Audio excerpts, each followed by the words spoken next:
안녕하세요. 용의자와의 수사반장 권미란입니다. 오늘도 용의자들의 알리바이, 진실과 거짓을 가려보겠습니다. 토마토 투자자문 김경원 운용역, 유한타증권 이경민 PB 함께하겠습니다. 안녕하세요. 네, 안녕하십니까? 네, 안녕하세요.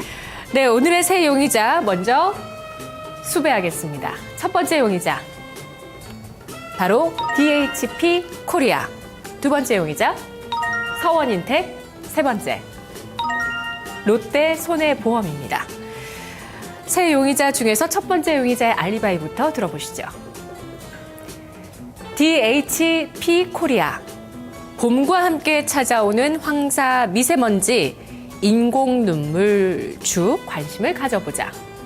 인공눈물주가 사실 그동안 지금까지 3년째 계속 주가가 올라가고 있죠. 네. 네.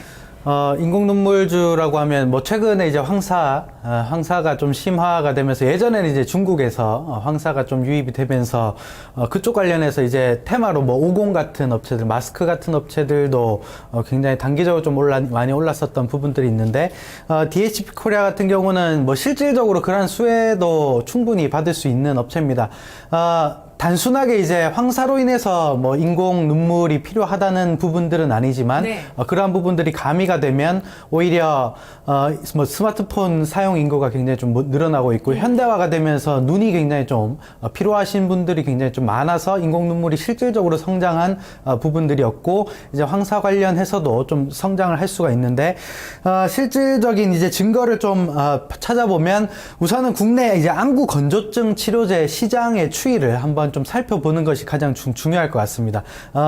이 국내 안구 건조증 치료제 시장을 연도별로 좀 보면 2009년도에는 한 600억 원 정도의 네. 시장 규모가 좀 형성이 좀 되었었고요. 일회용 시장과 이제 다회용 시장이 있습니다. DHP 코리아가 영위하는 시장은 일회용 시장이다 좀 이렇게 보시면 되고 2012년, 2013년도에 드디어 1000억대를 거의 돌파를 하는 부분들의 시장 성장이 좀 나오고 있습니다. 그래서 2014년도에는 한 1,100억에서 1,200억 정도 컨센이 좀 잡혀 있고 2015년에도 꾸준히 좀 성장을 하는 부분들이 네. 좀 나올 것이다 좀 이렇게 보고 있습니다. 그래서 DHP 코리아의 실적도 연간 영업이익 기준으로 보면 계속적으로 좀 성장하는 이러한 시장 규모에 맞춰서 계속 성장을 하는 부분들이 좀 나오고 있다 좀 이렇게 본다면 안구 건조증 환자가 전반적으로 좀 커지면서 시장 자체가 좀 커지는 부분들은 충분히 긍정적인 증거로 좀 포함이 될 수 있다 좀 이렇게 말씀을 좀 드리고 싶고 두 번째는 이제 타 헬스케어 업체 대비 이제 저평가 매력이 좀 존재를 한다는 겁니다. 지금 DHP 코리아가 받고 있는 밸류에이션이 한 21배 정도 됩니다. PER 기준으로 2015년 기준으로 보면 한 21배 정도 되는데 뭐 전반적인 헬스케어 업체들이 한 20-30배 평균적인 밸류에이션을 좀 받고 있습니다. 근데 DHP 코리아는 의료기기라고 하기엔 좀 그렇지만 계속적으로 이제 소모가 되는 의료 이 상품인 것을 감안하면 20대 초반은 어느 정도의 매력적인 밸류에이션 하단에 좀 위치해 있는 종목 중에 하나가 아닌가 좀 이렇게 말씀을 좀 드리고 싶고 뭐 세운메디칼이나 뭐 그 인바디 그리고 바텍 이런 업체들이 전부 다 25배 정도 이상의 평가를 좀 받고 있기 때문에 그런 부분들을 감안하면 여전히 헬스케어 종목 중에서는 가장 싼 실적주다 좀 이렇게 말씀을 좀 드리고 싶고 마지막으로 증거 세 번째는 가동률이 100%라는 점이 가장 매력적인 것 같습니다. 네. 회사가 이제 공장을 100%로 돌린다는 것은 뭐 말다한 부분들이 아닌가 싶습니다. 그만큼 수요가 넘친다는 부분들이고 2015년 하반기 3분기 때 또 증설이 좀 진입이 될 것이기 때문에 거기에 대한 부분들 감안하면 매출 인식은 아마 2015년 하반기부터 2016년에 대폭적으로 좀 반영이 될 것이기 때문에 100% 가동률에 외형이 추가적으로 지금 더해지는 부분들이 이제 앞으로 모멘텀으로 좀 작용할 것이기 때문에 충분히 새 증거 모두 긍정적인 부분들이 나오는 업체다 좀 이렇게 말씀을 좀 드리고 싶습니다. 네. 증설을 또 계획하고 있다고요? 네. 저는 사실 이 인공눈물주가 성장주라는데 의구심을 좀 갖고 있어요. 왜냐하면 스마트폰 사용하면서 안구 건조증 환자 많은 건 알겠는데 진짜 그만큼 많이 쓰는지 제가 체감을 못해서인 것 같아요. 네. 그렇죠.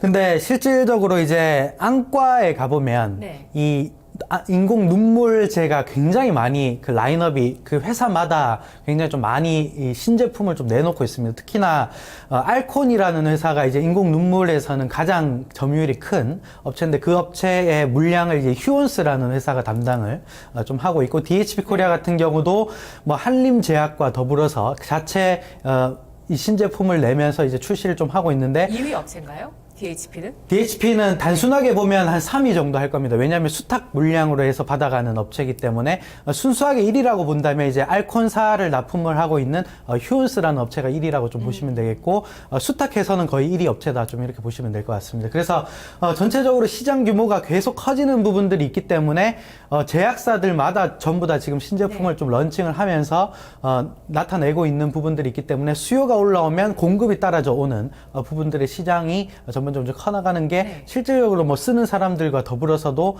계속 성장을 좀 하고 있다 좀 이렇게 보시면 될 것 같습니다. 네, 그러니까 가동률도 100%고 네. 또 증설도 한다는 얘기겠죠.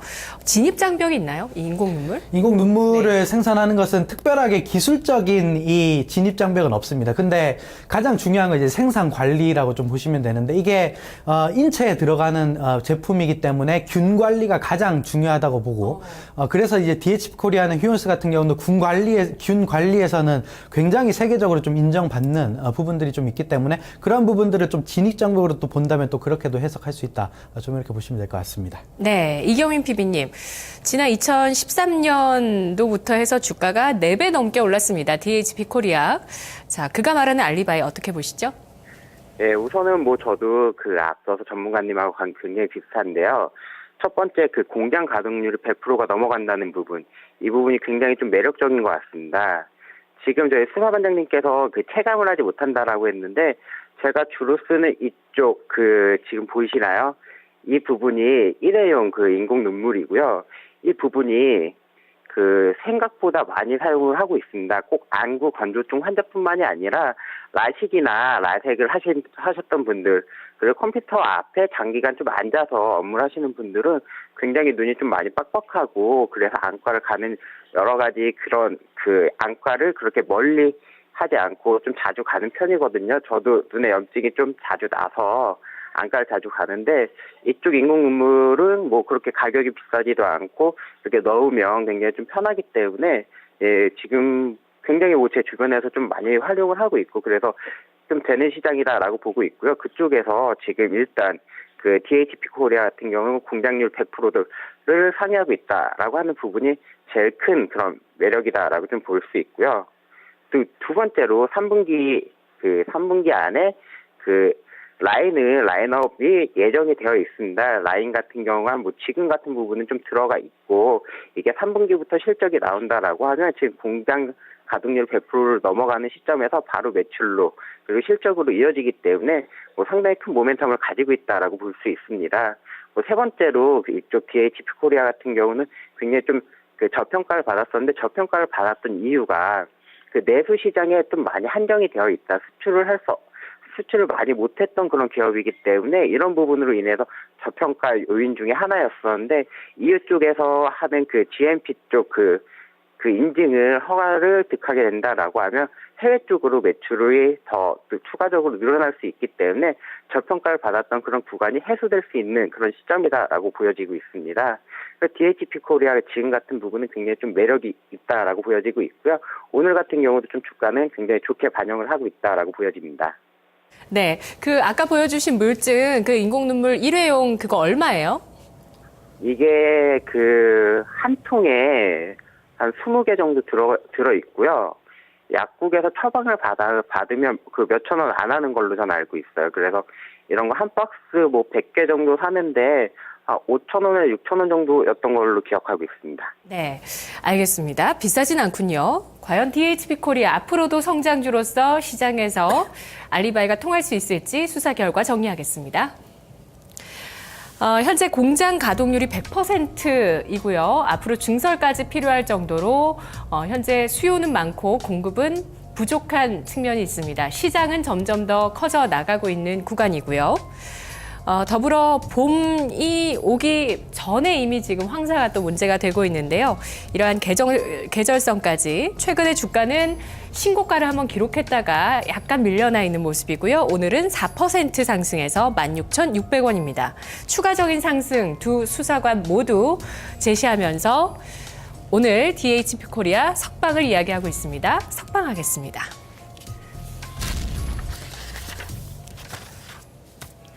네, 두 번째 용의자는 서원인텍입니다. 서원인텍, 그의 알리바이는 방열 시트 수요 증가 최대 수혜주다. 네, 갤럭시 S6에 들어갑니까? 네. 뭐 삼성전자의 대표적인 벤더라고 좀 보시면 되고, 근데 이제 방열 시트가 갑자기 왜 부품 중에 방열 시트가 왜 이 부각을 받는가를 우리가 곰곰이 좀 살펴봐야 됩니다. 네. 그 부분들을 이제 통합해서 좀 살펴보도록 하겠습니다. 우선은 첫 번째 증거는 서원인텍이 이제 타 부품업체 대비 저평가 매력, 밸류에이션 매력이 좀 있다는 건데, 제가 표를 하나 준비를 좀 했습니다. 휴대폰 그 국내 상장사 부품업체들의 평균적인 좀 밸류에이션을 좀 쫙 훑어보면, 우선 이노칩이 한 11배 정도, 2015년 기준으로 좀 설명을 좀 드리면, 이노칩이 한 10배 정도 되겠죠.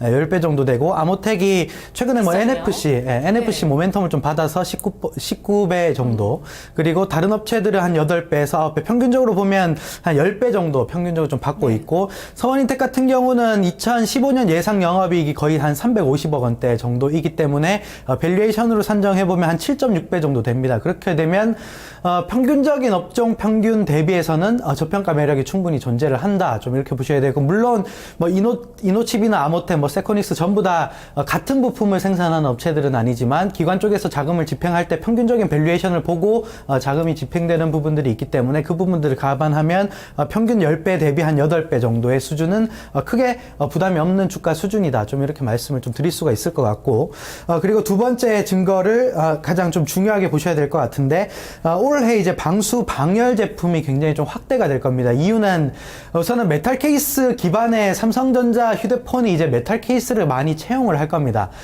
그 이유로 인해서 KH바텍이라는 업체가 네. 굉장히 좀 많이 상승을 한 부분들이 있는데, 통상적으로 이제 메탈 케이스를 선택을 하게 되면 휴대폰 내에 있는 열 자체, 열 전도성이 그 플라스틱 기반보다 메탈 케이스 기반이 더 높습니다. 그래서 네. 방열, 그러니까 열을 차단하는 시트 자체가 좀 더 많이 필요한 부분들이 나오고, 그렇게 되면 원래는 부품 자체가 뭐 성능 자체가 좀 고사양의 휴대폰에 방열 시트가 들어갔었는데, 이제는 전반적으로 메탈 케이스를 좀 착용하게 되면 전반적인 이 중저가 폰에서도 이제 방열 시트가 전반적으로 좀 확대가 될 수 있다. 좀 이러한 포인트로 기관 쪽에서 오는 리포트가 좀 하나 나왔고, 그로 인해서 최근에 주가가 좀 긍정적인 흐름을 좀 보여주고 있는 부분들이 있다. 좀 이렇게 본다면 메탈 케이스 채택에 의한 열 전도성이 좀 큰 메탈 기반에 해서 이제 방열 시트 확대에 대한 부분은 충분히 스토리가 좀 나오는 네. 부품 회사 중에 하나다. 좀 이렇게 본다면 좀 긍정적으로 좀 바라봐야 되지 않나.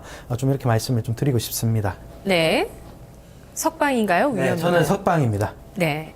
자, 이경민 PB님, 서원인텍, 그 메탈 케이스를 열 전도율이 높은 그 성질을 갖고 있는 소재인데 왜 IT 기기에 쓸까요?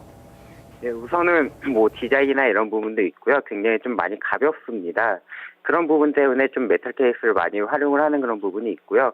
우리나라는 유독 좀 플라스틱 케이스를 좀 많이 활용을 했었는데, 그냥 뭐 쉽게 말해서 좀 없어 보이는 그런 기질이 좀 있어요. 뭐 해외 애플이나 이런 부분에 있어서는 메탈 케이스 채용을 많이 했었기 때문에 조금 더 그 고사양, 조금 더 가격을 비싸게 받기 위해서는 조금 더 비싸 보여야 되고, 이런 부분에 있어서 소비자들의 그 요구에 의해서 메탈 케이스 확대가 늘어나고 있다라고 좀 보여지고 있습니다. 그래서 일단 서원인텍 같은 경우 저도 결론부터 말씀을 드리면 석방이고요. 예, 메탈 케이스나 고사양 휴대폰이 많이 되면서 방열 시트가 굉장히 좀 필수적인 부분이 되어 있고요. 현재 같은 경우는 휴대폰 온도가 너무 높아지면 휴대폰의 그 기능을 점점씩 다운시키면서 뭐 굉장히 많이 올라가게 되면 휴대폰이 저절로 꺼지기도 하거든요.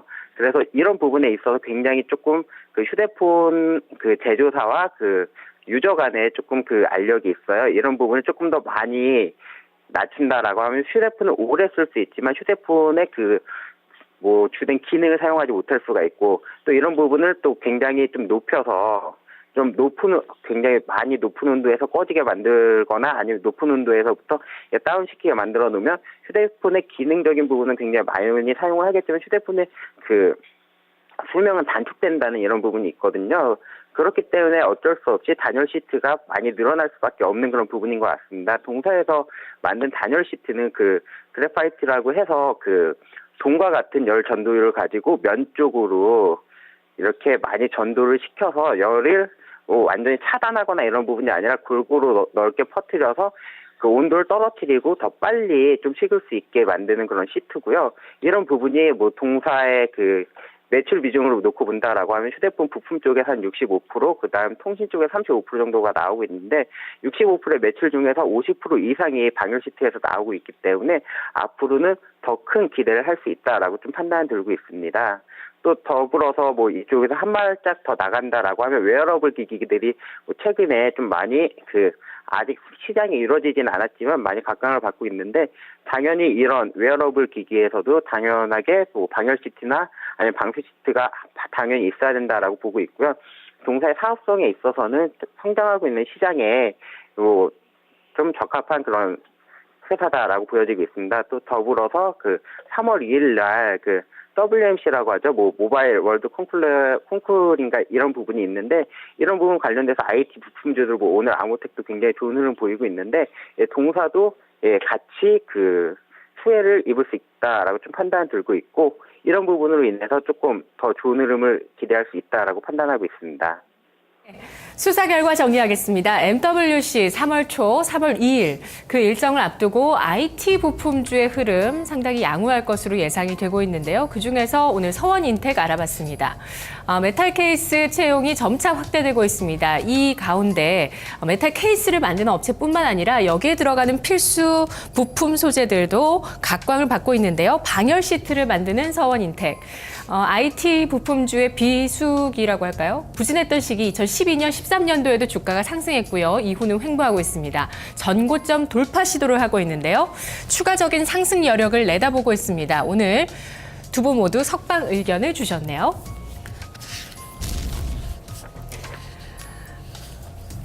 오늘의 마지막 이용이자 롯데 손해보험입니다. M&A 이슈가 있었는데요. KT 렌탈 인수에 따른 시너지 효과가 기대된다. 오늘 주가가 심지어 상한가를 기록하고 있어요. 네. KT 렌탈을 이제 롯데가 가져가게 됐습니다. 롯데가 가져가게 됐는데, 신동빈 회장님께서 최근에 굉장히 좀 적극적인 행보를, M&A에 대한 적극적인 행보를 좀 보이는 것 같은데, 우선 KT 렌탈에 대해서 설명을 우선 좀 드려야 될 것 같습니다.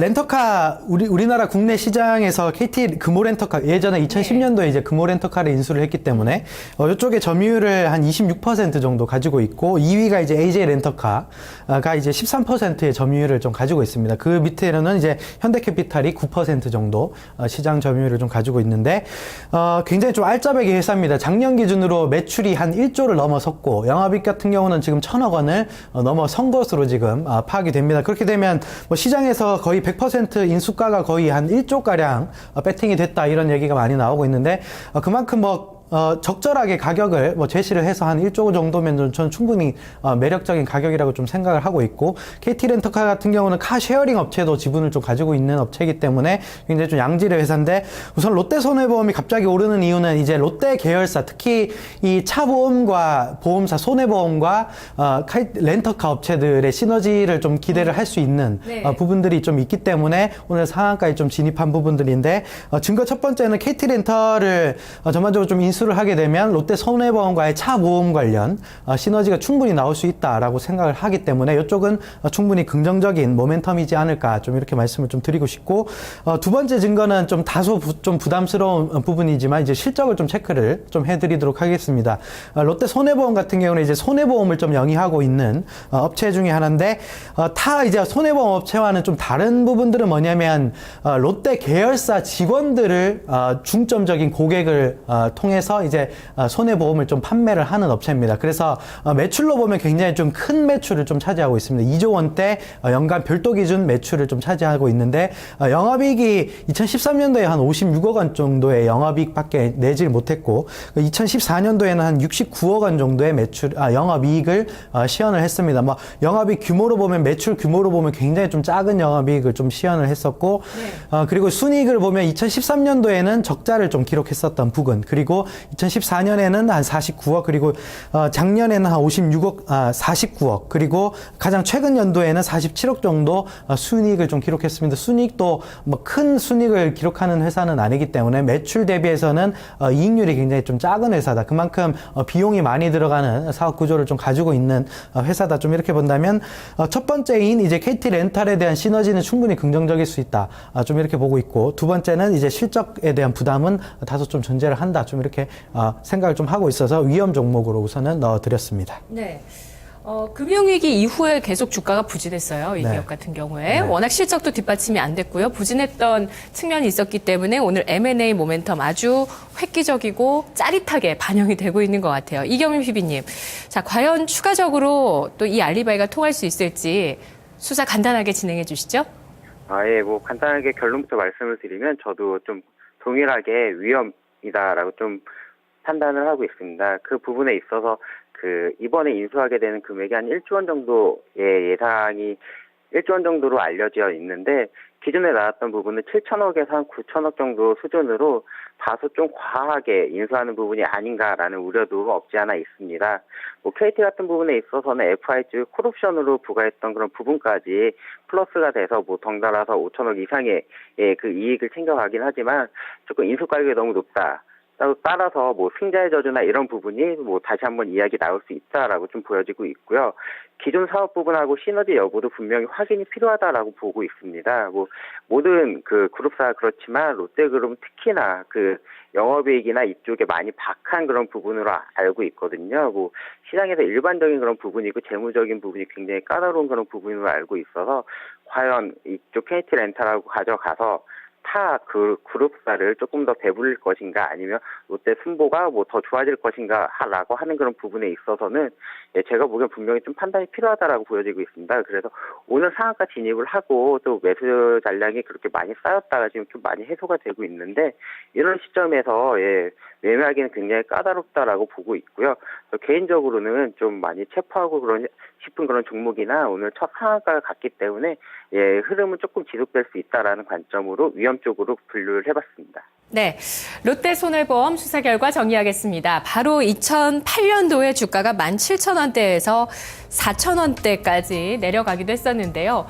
이후에 횟수로 8년째 계속 주가가 좀 부진하고 소외됐습니다. 현재 주가도 상한가 기록해서 3,400원대죠. 얼마나 부진하고 소외됐는지 여실히 확인하실 수 있는데요.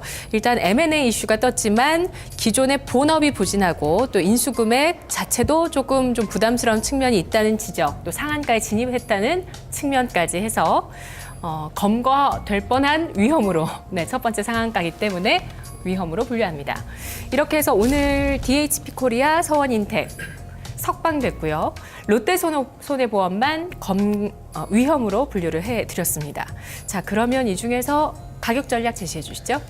네, 저는 오늘은 세 종목 다 좋은 것 같습니다. 세 종목 다 좋다고 좀 그래요? 판단을 하고 있는데, 우선은 탑픽은 DHP 코리아를 설명을 드리겠고, 매수도 충분히 가능한 업체다, 좀 이렇게 말씀을 좀 드리고 싶은데, 최근에 굉장히 좀 많이 올라왔습니다. 굉장히 좀 많이 올라와서, 박스권 트레이딩 전략을 좀 말씀을 좀 드리도록 하겠습니다. DHP 코리아의 밴드는 16,000원에서 18,000원 밴드를 만들면서 박스권을 당분간 좀 형성할 것 같습니다. 왜냐하면 1차 상승기가 나왔고 2차 상승기가 연초에 나왔기 때문에 그 부분들을 기반으로 해서 16,000원에서 18,000원 밴드를 타고 움직일 것이다. 좀 이렇게 보고 있고, 그래서 단기적으로는 16,000원 매수에 목표가는 18,000원. 물론 이제 중기적으로 보면 18,000원을 분명히 좀 뚫어낸다고 좀 말씀을 좀 드리고 싶고, 네. 그래서 18,000원 목표가의 손절 라인은 15,000원으로 제시를 좀 해드리도록 하겠습니다. 네, 이경민 PB님.